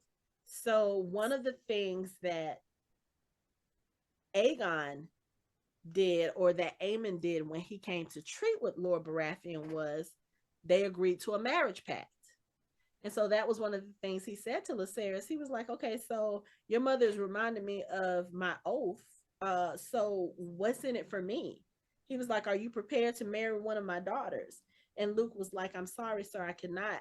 I'm already betrothed. But in the books, he promises Tommen, that her youngest one is Tommen too, right? I can't remember what the youngest one's name is. I don't remember. But he promised the younger brother to one of the daughters. And I think the thing that pissed Aemon off was one of the daughters was kind of sort of flirting with him. And when Lucerys refused to fight him about the eye, she made a comment to Aemon. She said, did he snatch your balls too with your eye? Because she was basically like, "Oh, you gonna let this little boy tell you that he's not gonna fight you, and you're not gonna pursue it? Oh, you must be a punk." That's basically what she said in the book. So in the book, the rumor is that just Luke's body washed up along with the dragons, and that Aemon went and found it, plucked out both of his eyes, and then brought it back to that daughter as, basically like, "Oh, okay, you know what? You say I ain't got no balls. Well, here's two eyes to." It was just one of those things where it was kind of like, "Oh, you talked bad about me, so this is what I did." I was just like, either way it He goes, needs he you needs didn't to have let to some kill of that his baby. past go. Yeah, he needs to let it go. Because what did he say? You lost the eye, you gained a dragon. Okay, you got the biggest dragon in the Right, fucking but world. Why are you still mad? you And you got you started sapphire it. for an eye. And you got Right. sapphire in your eye. Why are you mad? And you started it. I mean, I understand they made fun of you when you were little. They can't make fun of you now. He's still sensitive. Well, And see what happens? Because you couldn't let it go. now you're a murderer. You're a kinslayer. Right. How is that going to reflect on you and on your family? But that's okay, because I'm sure that somewhere in Westeros, even though yes, all of the people were there at Aegon's coronation and stuff, there's somebody talking about the fact that Viserys is dead. Y'all didn't let anybody know Viserys was dead until y'all got ready to crown Aegon behind Rhaenyra's back, because Rhaenyra is supposed to be the heir. There's a small contingent of citizens talking about them behind their back, like, yeah, let me tell you about these shiesty motherfuckers. Yeah. They probably killed the king. They installed Aegon. Da, da, da. There's some people talking about it. they already got puppet plays already. Right. Or what do they call them? The little puppets. Yeah, Mm-hmm. they already got them. The little traveling shows. Or passion plays. People already acting out the whole Yeah, thing. they acting out the whole thing. Acting out the whole thing. I tell you, when I watched this episode, I was just kind of like, okay, let's see how they're going to build up to this, because I think they announced that they were renewed for season 2 maybe a few weeks before this episode aired. So I was like, okay, so we know they're probably going to leave the large portion of the Dance of Dragons for season 2. Rumor is, I think we discussed it before, they're supposed to do 5 seasons, but I'm not sure if that's the case. But the question was always, where are they going to end this season? Like, what's the stopping point to bring us into next season? And I felt like it was going to be Luke's death, especially, like I said, once they started focusing on him in the episode. Mm-hmm. I was like, oh, we're getting Luke's death in this episode. I didn't know how much further they were going to go, but I knew that was going to happen. And when that was the last thing, it was just kind of like, it was a great ending. So it ended. it was, but So with him dying and then Rhaenyra's her face. turn. Yes, that was perfect. Perfect. Let me tell you, And you like, oh, it's a whole bunch of stuff about to happen now. the shit has hit the fan. Mm-hmm. What's the other saying? And that's how the fight started. It's it's just a whole bunch of stuff about to happen. But yeah, I hope they show us what's going on with Jace when we start the next season, because we need to know how he fares on his end. Because at this point, I feel like Lord Baratheon probably has to side with Rhaenyra now, because if you don't, she coming after that ass. Oh yes. Because you were entertaining Aegon and his envoy, and that's why all of this stuff started. Like, the minute Aemon showed up at Storm's End, he should have been turned around. You know what I'm saying? Mm-hmm. Like Lord Baratheon should have said, "Oh no, I'm honoring my oath to Queen Rhaenyra. You can leave." Well, That's what no, should happen. he showed up with a big ass dragon. Well, this is So true. This is You- true. he basically did what Damon said they should do. He shows up with a big dragon. He's like, "Hey, look, but I have a proposal for you." He's gonna listen. He can't necessarily turn him away. Um, she sent Jace to the Eyrie first, and then to Winterfell. Okay. So he Mm, was supposed to go to the Eyrie and then to Winterfell and come back. mm. Okay. Well, I hope he has better luck than his brother did. Because I'm telling you, if she loses another son, she's gonna. Well, I don't think we've heard in the histories where Rhaenyra burnt down the city, so I don't think that happened. But it's just y'all done pissed off the wrong person. Mhm. Yeah, I Rhaenyra think definitely. that, she is going to be that textbook of, see, I tried to play nice. Hmm. I didn't want to play nice. So now I gotta show y'all my ugly side. I think the Greens' downfall is decision making. I don't think they have quality decision making on their side. They have Otto Hightower leading them. Of course Yeah, not. Right. they don't have quality decision making. So I have a feeling every decision they make as far as war goes is going to end badly for them. So I think it's going to be probably a prolonged war, longer than it should have been. Probably. Yeah. Probably. But I mean, yes, Rhaenys could have ended all of that by killing them all. Rhaenyra could also have ended it, or Daemon could have ended it when Otto Hightower showed up at Dragonstone.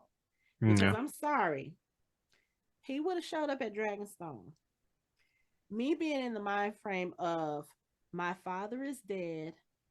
I just buried my baby that I lost because I was stressing over the news of your treachery.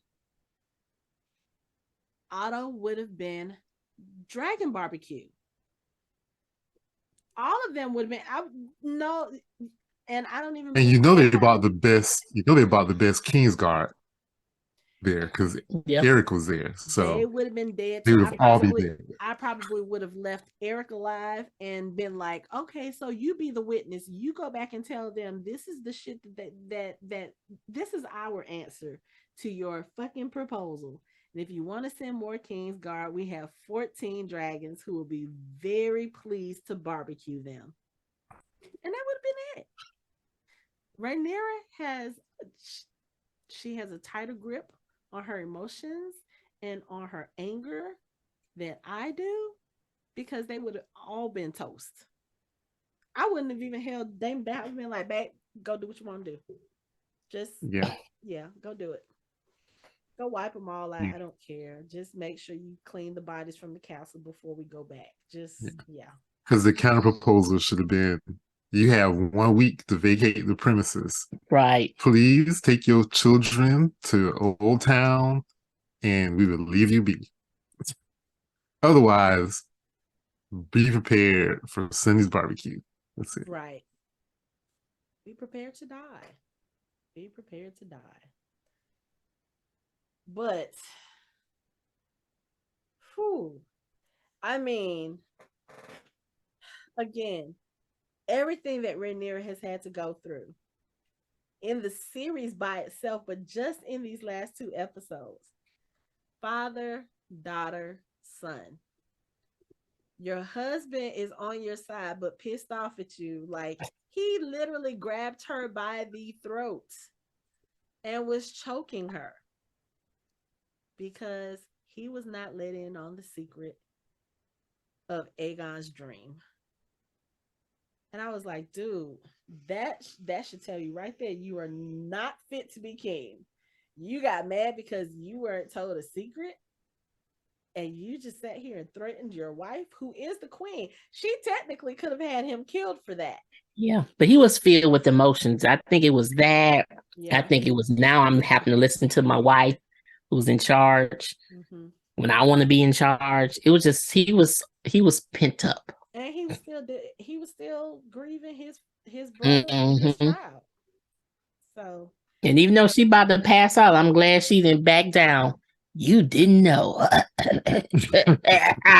She was right, let laughing me about go. it. She was laughing about it because at that point she had that realization too, like, oh yeah, my dad really did not want you to be heir. Yeah. Like you were never going to be the heir regardless of what happened. Mm-hmm. All right, and be like, the look was like, "Are you done?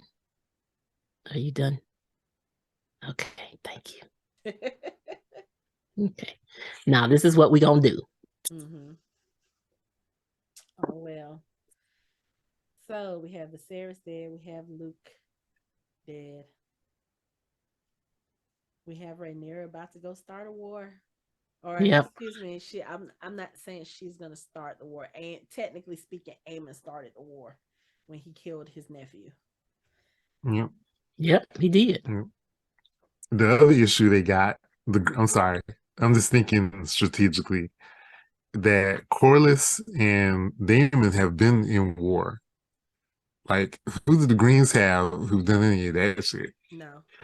Nobody. Nobody. Nobody. Because when Daemon and Corlys went to war, I mean, when I said it back, when Daemon and Corlys went to war, none of the Greens went because they thought that they were fools. They were like, "Oh no, why do we care about the stepstones?" But what was it? Corlys said he said the one upside of my near death is that I now control the stepstones. Mm-hmm. I control all the stuff that's coming in and out. So guess what? We can cut off the boats that are sending supplies to Westeros and the Red Keep. So now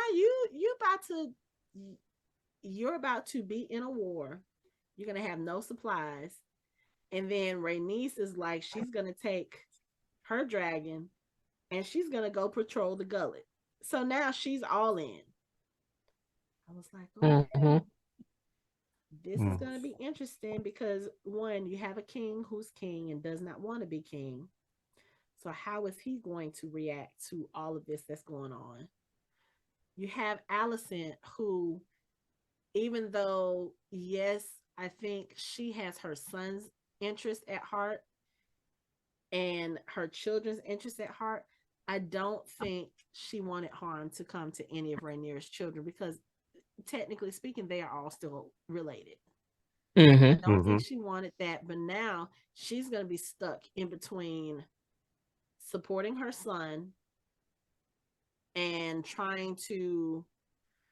I think she's going to be the one to try to prevent more bloodshed, but she's also going to be resigned to know that it's going to happen. There's no way Rhaenyra and Daemon are going to let something like what happened to Lucerys go unanswered. There's no way. Yeah, any chance for peace is gone. Gone. Like, Absolutely it's gone. gone. Because how do you like things would have been fine if y'all had just sat your ass down and let Rhaenyra come and be queen. Mm-hmm. Mm-hmm. She probably, I would say this, she probably would have killed Otto. I would have because Otto is the start of all of that dissent between her and Alicent. He's the one who planted all of these ideas in Alicent's head. Oh, if Rhaenyra becomes queen, she's going to kill your children to make sure that there's no claim for her. He was the one who started all of that. So yeah, if I was Rhaenyra and I had become queen, I would have been like, yeah, okay, so you'll be safe, your children will be safe, but your daddy got to go. Yeah. Your daddy Yep. got to go. And you can't come back from Luke being dead. Like, No, you cannot. what? You can't come back from that. And no matter what Aemon says, no one is going to think that it was accident. No one is going to think that you lost control of your dragon. Mm-mm. No one is going to think that. Nobody. Everyone is going to look at you like you just like your mama. She killed the king, and you done killed Lucerys. Right. Yeah, Araxes is literally the size of Vagar's foot. right. I'm looking at this in the background like, Yeah, Rex is not big. Yeah, Rex is small. so Vagar is also emotional because you got mad because this little bitty peon dragon came and blew fire at you. Mm-hmm. Really? That's just like an ant coming in and blowing his breath on my foot. Why would I be bothered with you? Yeah. Oh, that was cute. Go home. He should just And left it alone. it's unfortunate that Luke didn't have enough control over Rixus, because he could have got away, because Rixus is faster. Yeah. Could have gotten away. And they were down in the in between the rocks and everything, and Vagar was too big to fit. Yeah. They could have just taken that route. They could have turned around. I mean, it's rainy, it's stormy, it's windy. You can't really see 5 feet in front of you. He could have turned around and went home, and Aemon would have been none the wiser. But no, Arax had to go and blow his little fire and sealed his fate along with Lucerys's. I'm telling you, Rixus didn't know how big he was. He really didn't. Really didn't. I mean, they need to socialize their dragons. They need to be they need to be socialized. yep. But I don't think Vagar is probably too old to care. Yeah. He doesn't. Or she doesn't. Yeah, Oh, she? there's Yeah. let's see, there's a wing, there's 2 wings. Yeah, I do think I see what are supposed to be some body parts. Yeah, and the look on Aemon's face, he was just looking like, oh shit, what have I done? Like, yeah, that's what you Yeah, get he for didn't being fuck up. here. Mm-hmm. Oh, but I will say, I wasn't sure what to expect when they announced this series, because we were all going through PTSD from season 8 of Game of Thrones.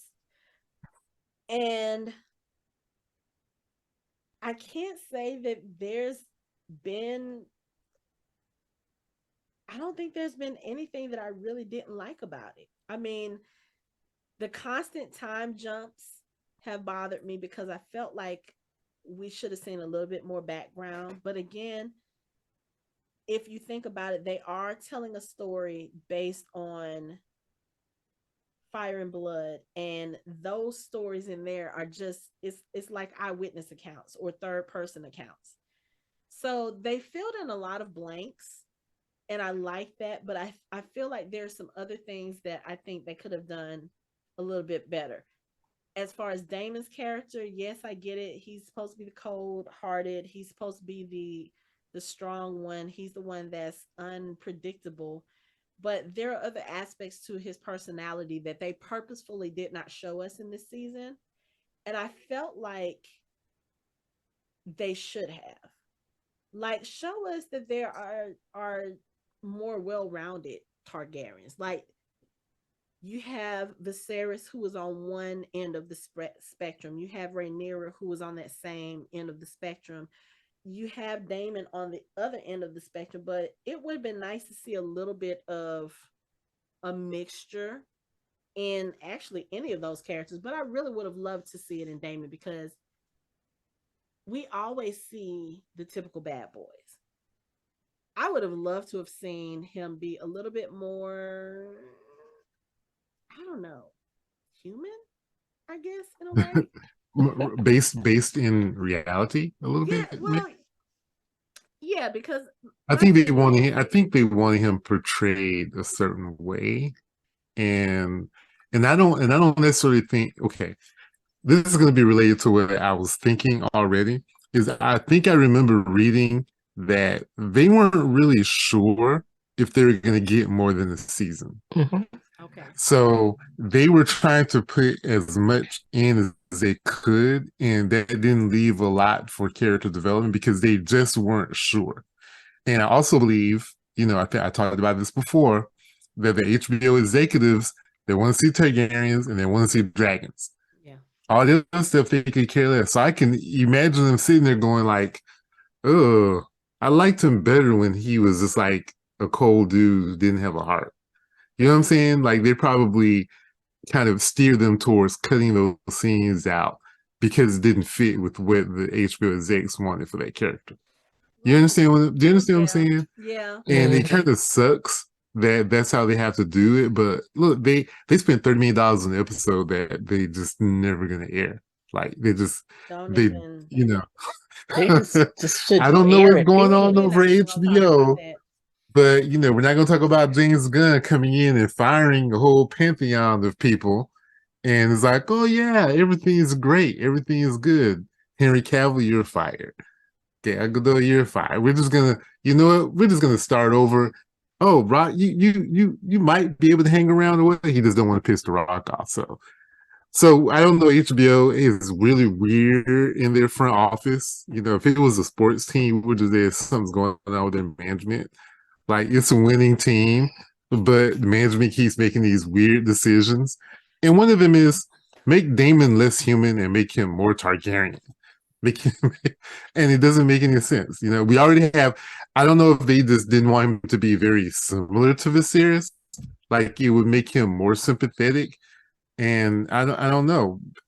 It was confusing to me when I saw the deleted scenes or the pictures of the, because you basically take away, but then you get those moments where he's upset about his wife dying, and he's upset about his brother dying, but you can't show him showing compassion to his own like daughters. to his own daughter. Like They have a hard time.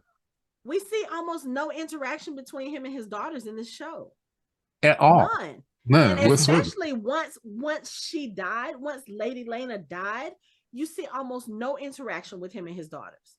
But the interaction, but we've seen the pictures, the interaction exists. Yeah. We know it there. For some strange reason, someone decided it was better not to show him having compassion. It could be where they base or where they plan to take his character to not have any compassion, to have him be able to do the things that he's going to have to do later, that only a person like him would do this, but then he also, dropped Rhaenyra's pennies in a brothel, walked away. So, I mean, I don't know. I really don't know. I like the character, and I'm like you. Some of the things that they did, like, would it change how we feel if we didn't know about the deleted scenes? And I think it still will bother us that he didn't show, because you know what? Before the deleted scenes came out, people had issue with him not showing any consoling his daughters. I talked about it. Yeah. Yeah, that's why I think they heard that and they saw that, and that's why they leaked out the deleted scenes. Like, oh yeah, we actually did do this. So I'm sure it wasn't their decision because but I don't think it didn't include it. But I don't think it was their decision. That's what I'm saying. I don't think it was their decision to cut it. I think there was someone else higher than them who was like, nah, y'all got to cut that out. Yeah. I don't know. They're making weird decisions over HBO. They are, but from some of the stuff they have done with his character, you can tell, his compassion comes out a different way. You can tell that he's very sensitive and he's very caring, especially of his family. He's a family person. He's completely family, and he constantly is feeling for his family. It just comes out in the because that's not family to him. That was someone who was forced upon him. Yeah. And very nasty to him too. Right, and then nasty to him. So I feel like even though they're going this direction with his character, they still I see it. I know it. I feel it. I feel like he has so much more than I don't know. Otto is a whole other just. So, it's just that he just his emotions. He doesn't know how to handle his emotions. He doesn't know how to communicate. Like he was grieving for his child, his brother in this episode. He went and sang to a dragon instead. I mean, or he stood up on the cliff and looked at the ocean. That's how he was able to grieve. He don't really care for children. So I mean, I think he liked them. But he didn't even talk to the other kids. I mean, he will protect them when needed to be protected. And he will do anything. He will kill for them, die for them. But you're not going to see him saying, "Hey, you want me to tie your shoe? You need me to braid your hair? I'm sorry, your mama's No, gone." but even the little bit of interaction we saw him have with the children, they were always Rhaenyra's children. They were never his. If you Well, think about yeah, it, but like what reaction? I mean, what interaction? I so mean, when they ran in and say, we got into this fight, did he say much to them? well, here's the Nope. thing: when Alicent was going half cocked, and when she was trying to attack Rhaenyra, when she does, and he walks over, like his own daughters are over there with their grandmother. He comes They over protect you. and he puts his arm on one of Rhaenyra's sons.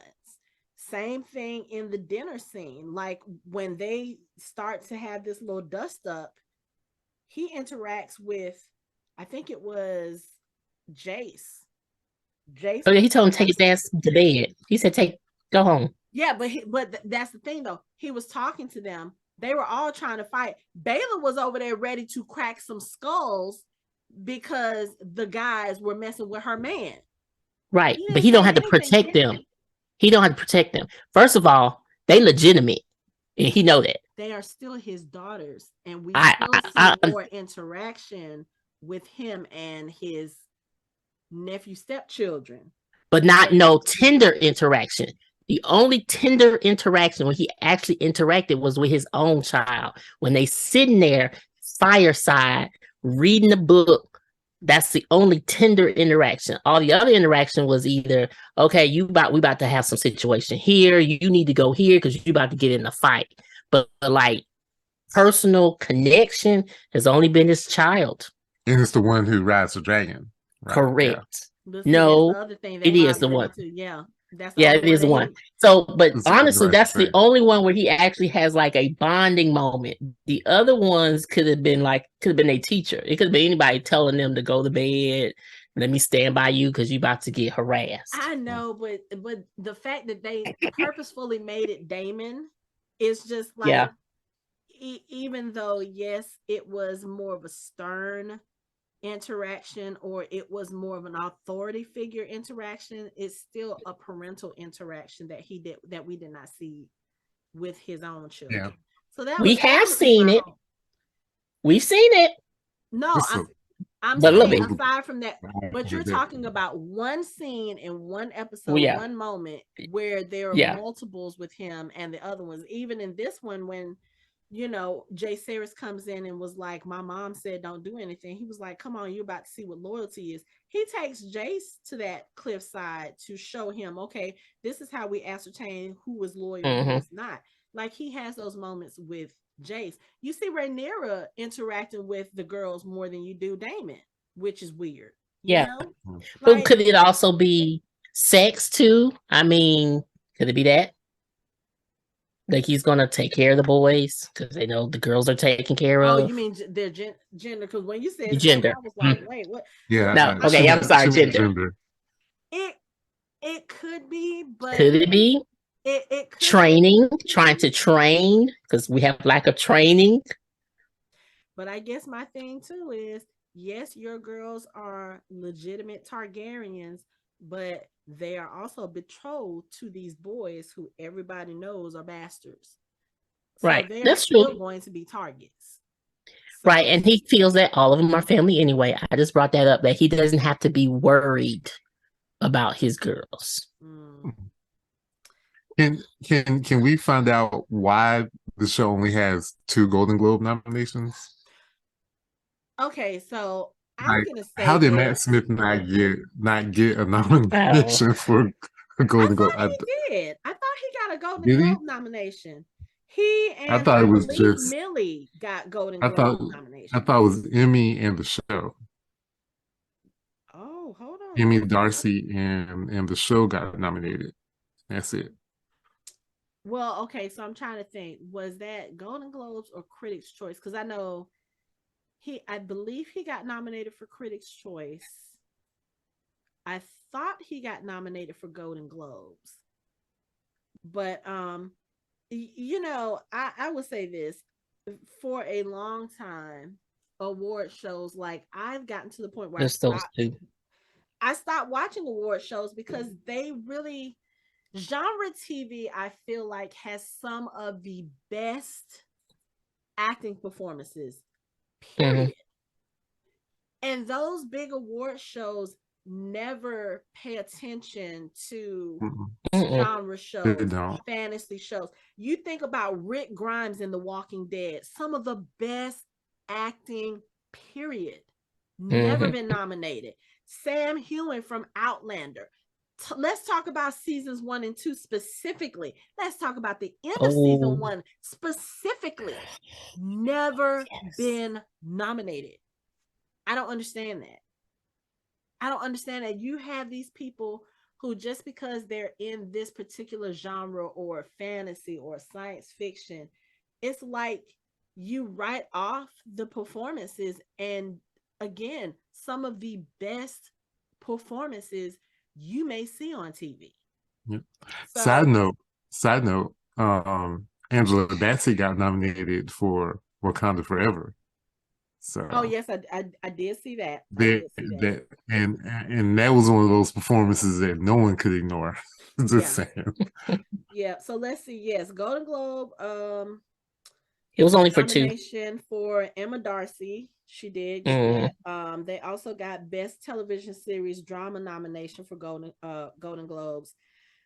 Critics' Choice Best Supporting Actor in a Drama Series for Matt Smith.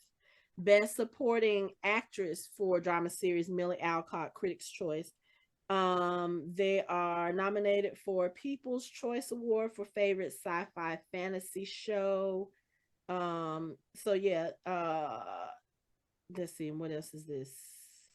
Critics' Choice Television Award for Best Drama Series for 2023. So they did get a few. I felt like they should have gotten more, but you know, like I said, award shows, when it comes to genre TV, they don't show them any respect. They really don't. So I don't pay attention. I'll watch the Saturn Awards when it comes on, because that's nothing but genre TV. Yeah. So that's the only one I really pay attention to nowadays, anyway. So whatever. But I'll be looking forward to season 2. I'm sure they're gonna have some new characters pop up. It's gonna be interesting. I want to see what Larys does in season 2. That should be fun too. As long as it's not feet. If they go in the direction that I think they're gonna go based on the story, season 2 is, I feel like, it's gonna be more heartbreaking than season 1. Just in terms of the deaths I know that may happen, and certain things that may happen to certain characters. Is kind of like, like we said, they just unleashed the beast in Queen Rhaenyra. You kill her son, there's going to be hell to pay. And there's going to be hell to pay on both sides, because I think they are going to do this dance where, okay, the Greens have struck first. So, the Blacks are going to strike again. And then the Greens are going to strike in retaliation. I think it's going to be that kind of back and forth thing, to the point where I'm not done with the story yet, but I feel like towards the end, we are probably not going to be rooting for either side. Because I think even just what was referenced in Game of Thrones, I think atrocities will be committed on both sides. And in the end, there's really not going to be a winner. The Targaryens will I think they will hold on to their rule, but the Targaryens on which side? I mean, I know what happens to most of the Greens, and I know what happens to most of the Blacks. Rhaenyra's fate was actually discussed in Game of Thrones. Joffrey mentioned it, I think he was telling Marjorie about it. So you kind of know what happens to certain characters, but it's just kind of like, how much damage are you going to do before this little dance is done? I don't know. I mean, we still end up with Targaryens on the throne, but like I said, from which side? They're all Targaryens. Well, but there's those Except for Targaryens and these Targaryens. So I'm just saying, you know. But yeah, I'm looking forward to the second season. I'm glad we don't have a 2-year wait because what this ended maybe a couple of months ago. So it's not like we have a full 2 years. I know it'll debut in 2024. I don't know when in 2024, but we don't have that much longer. We do know that there are other shows in development. They are doing a Jon Snow television show. There are rumors of, I think, 5 other shows or 4 other shows that are in development. I don't know where they stand with those, but we will be getting more Game of Thrones content. So that's a good yeah, thing. one is an animated show. One is Yes, animated. you're right. One is supposed to be a musical. That's a stage play or a stage musical, which is I don't know how interesting. I feel about that. I guess So depends on what story they're telling. Wow. yeah, and there's the Sea Snake Oh show, yes. Mm-hmm. Corliss, and then Namira and the 10,000 ships or something like that Oh, okay. is another show. Okay. Now, as far as the When she Sea first Snake comes to show, Dorne. So, hmm? I wonder if the show about the Sea Snake, are they going to show us what he's been up to these last 6 years? No, it's supposed to be how he becomes a sea snake. Ah, gotcha. Okay. So, I mean, he couldn't come for a visit once in a while. I mean, damn. Let his that's how he let the dealt. crewmen like see their That's families. how he dealt with his grief. So he started a Wow. war. Okay. All right. But Mm. yeah, those shows should be interesting. Oh, and the Dunkin' Egg show, which I think that one's Oh, the only yes. one that's a done. Okay. Okay. So I am curious about that one too. Um, I think during this little hiatus before season 2, I am going to try to go ahead and get through the full Fire and Blood book. And then there's another book that's like a history of, I think it's a Targaryen history or some kind of history book. And I was like, okay, more reading I'm going to have to do. But I mean, I guess I'll do that reading since I'm not reading the main books yet because we're still waiting on, what is it, Winds Mm. of Winter. Mm-hmm. So yeah, I'll read the side novels until then because at least we know those shows we are getting. And I'll just wait for my boo Jon Snow and his show and see what they're gonna do with that. I really would like to see a show about Arya and what she's doing now that she is trying to see what's west of Westeros. That would be interesting. But I don't know. I'm gonna be patient, and I'm also gonna try not to get too excited over anything because of the fact that they filmed that $35 million pilot that they never showed or that they canceled. So I'm not gonna get excited until they tell us this is the show, here's the trailer, this is the premiere date. Right. Right. So Yeah. I think that's the safest bet.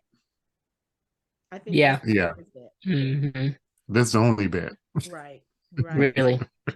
Did we miss anything in this episode? I think we No, I we think got we got it all. Yeah. Yeah. okay. So, you guys have anything final to say about the Black Queen or any of the episodes in House of the Dragon? No. Mm-mm. Mm-mm. I think we Just can't covered. wait for season 2. We're down now. We're down to 16 dragons now. Mm. So, and one less Targaryen.